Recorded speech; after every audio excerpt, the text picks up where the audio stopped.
প্রিয় বন্ধুরা, তোমরা সবাই কেমন আছো? আমি আলহামদুলিল্লাহ অনেক ভালো আছি। আজকে আমার একজন প্রিয় মানুষ যে আমাকে এতটাই ভালোবাসতো, তবে শুধু ভালোবাসা না, আমাদের মধ্যে খুনসুটিও ছিল, ঝগড়াও ছিল, কান্নাকাটিও মাঝে মধ্যে চলতো, আবার ভালোবাসাটা বেশিই ছিল। যার সাথে আমি 10টা বছর বান্ধবীর মতো চলেছি, সে হচ্ছে আর কেউ না, আমারই ছেলের দাদু।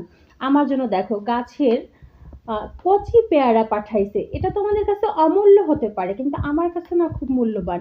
সে জানে যে আমি এটা খুব পছন্দ করি। সে যে এখনো আজও মনে করে তাদের সাথে আমার সম্পর্ক নেই, তাদের সাথে 10 বছর ছিলাম, তো এখন তো ব্রেক, আমরা আলাদা, সেপারেশন। কিন্তু দেখো, বাচ্চার ব্যাগের মধ্যে সে এগুলো 3টা পাঠাইছে। তাহলে আমি বুঝতে পারলাম যখন ব্যাগের মধ্যে হাত দিলাম যে এটা যখন পাঠাইছে, আজও তার মনে আছে আমার কথা। সে আর কাউকে না, আমাকেই ঠিক ভালোবাসে, হয়তোবা প্রকাশ করতে পারে না।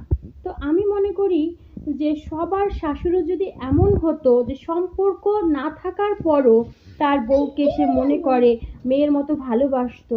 আর আমাদের সম্পর্কটা অত্র এলাকার সবাই জানে যে আমি তার বান্ধবীর মতো চলাফেরা করতাম। সবাই বলতো যে আপনারা কি ছেলের বউ নাকি আপনার বান্ধবী।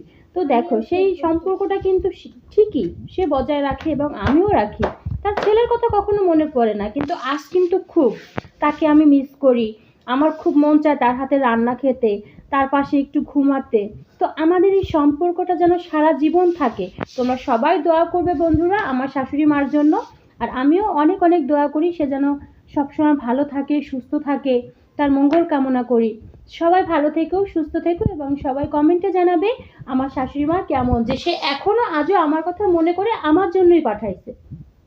ভালো থেকো বন্ধুরা।